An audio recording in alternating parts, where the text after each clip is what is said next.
Hi everyone, welcome to the Industriqo. So today we have got five big stories from around the world, and we will cover record aircraft demand, Rolls-Royce new nuclear manufacturing facility, a $3.4 billion tissue manufacturing joint venture, the latest US manufacturing report, and what the newest US jobs data tells us about the manufacturing hiring. So let's start with the first story. So the global aerospace industry is having a very strong year. If you see in May 2026, the aircraft manufacturers delivered around 142 commercial aircrafts, and that's around 45% more than the same month last year, and the highest number of aircrafts ever delivered in the month of May. And at the same time, the airlines continued placing the new orders, and manufacturers received around 406 new aircraft orders during the month, which is 34% higher than the last year. So, looking at the whole year so far, airlines have already ordered around 1139 aircrafts. That's the strongest from January to May performance ever recorded. And why is this happening? Because air travels are continuing to grow around the world, and many airlines are replacing older aircraft with the newer and more fuel efficient models.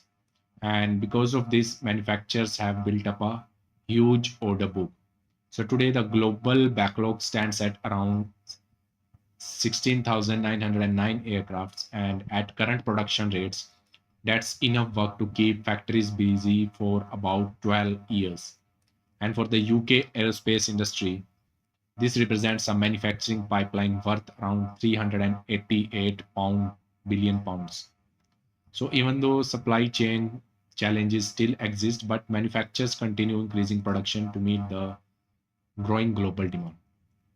So now next is let's move to the nuclear manufacturing. So the Rolls-Royce SMR is investing 12 million pounds to open a new manufacturing development center called Pioneer Works in Derby, England. And the facility is expected to open in the fourth quarter of 2026.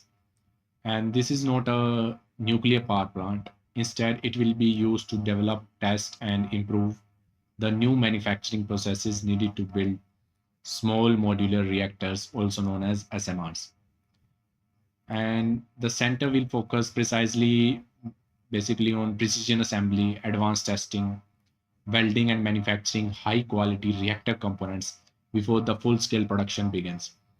And if we project this project will also create around 40 skilled jobs and become the company's first dedicated training center for the future manufacturing workers.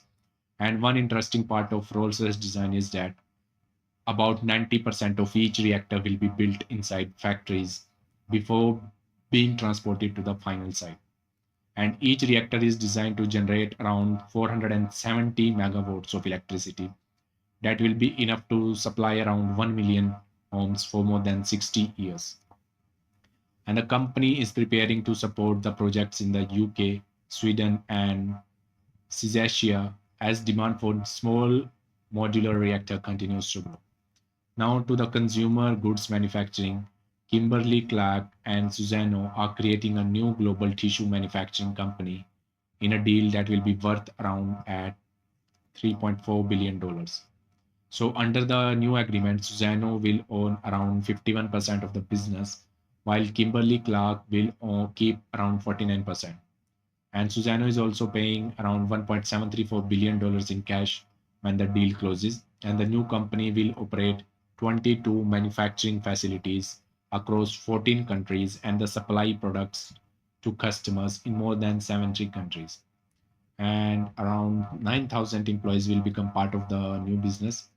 So together, these factories can produce around 1 million tons of tissue products every year, and the company will continue producing well-known brands including Kleenex, Scott, Viva, Cottonelle, and Vipal around along with more than 40 regional brands.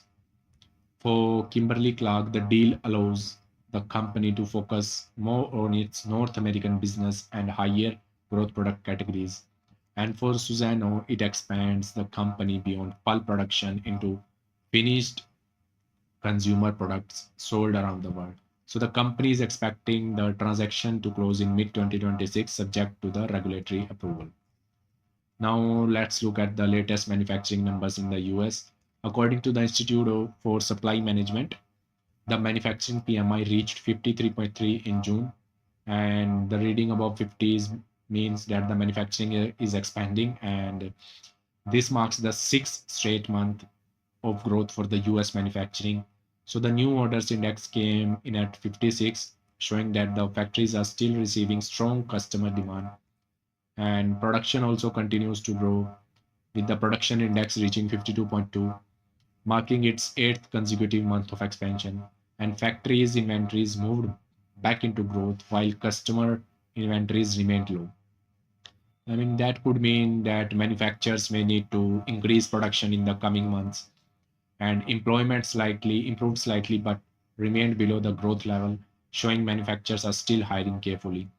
But the good news is that the cost pressure eased and the price index dropped from 82.1 to 73, and helped by lower energy prices. Even so, manufacturers continue watching tariffs, supply chains, and global uncertainty as they plan future production. So, overall, the report is saying that the US manufacturing is continuing to grow, even though companies are remaining cautious. Our final story is about the manufacturing workforce. So, the US latest job opening and labor turnover survey, or JOLTS, shows that there were 7.6 million jobs openings across the country in May, and the numbers were was almost unchanged from the previous month and came in higher than many economists expected.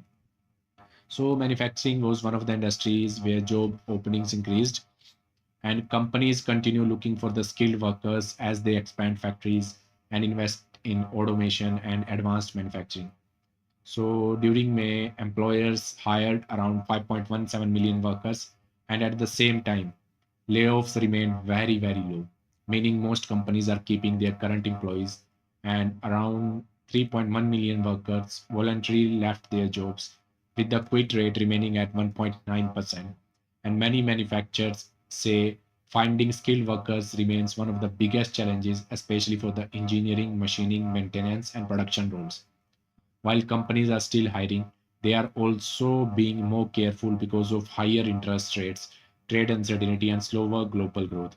Overall, the labor market is remaining, stable, and manufacturers are continuing searching for talent to support future production. And that's the wrap for today's manufacturing roundup. Now, I would like to hear from you. Which story do you think will have the biggest impact on the manufacturing industry? The record aircraft demand, Rolls-Royce nuclear expansion, the $3.4 billion Kimberly-Clark and Suzano partnership, or the continued growth in the US manufacturing or strong demand for skilled manufacturing workers. So let us know in the comments below. If you enjoyed this video, don't forget to like, share, and subscribe, and turn on the notifications so you never miss the latest manufacturing industry updates. So thank you for watching, and we will see you in the next video.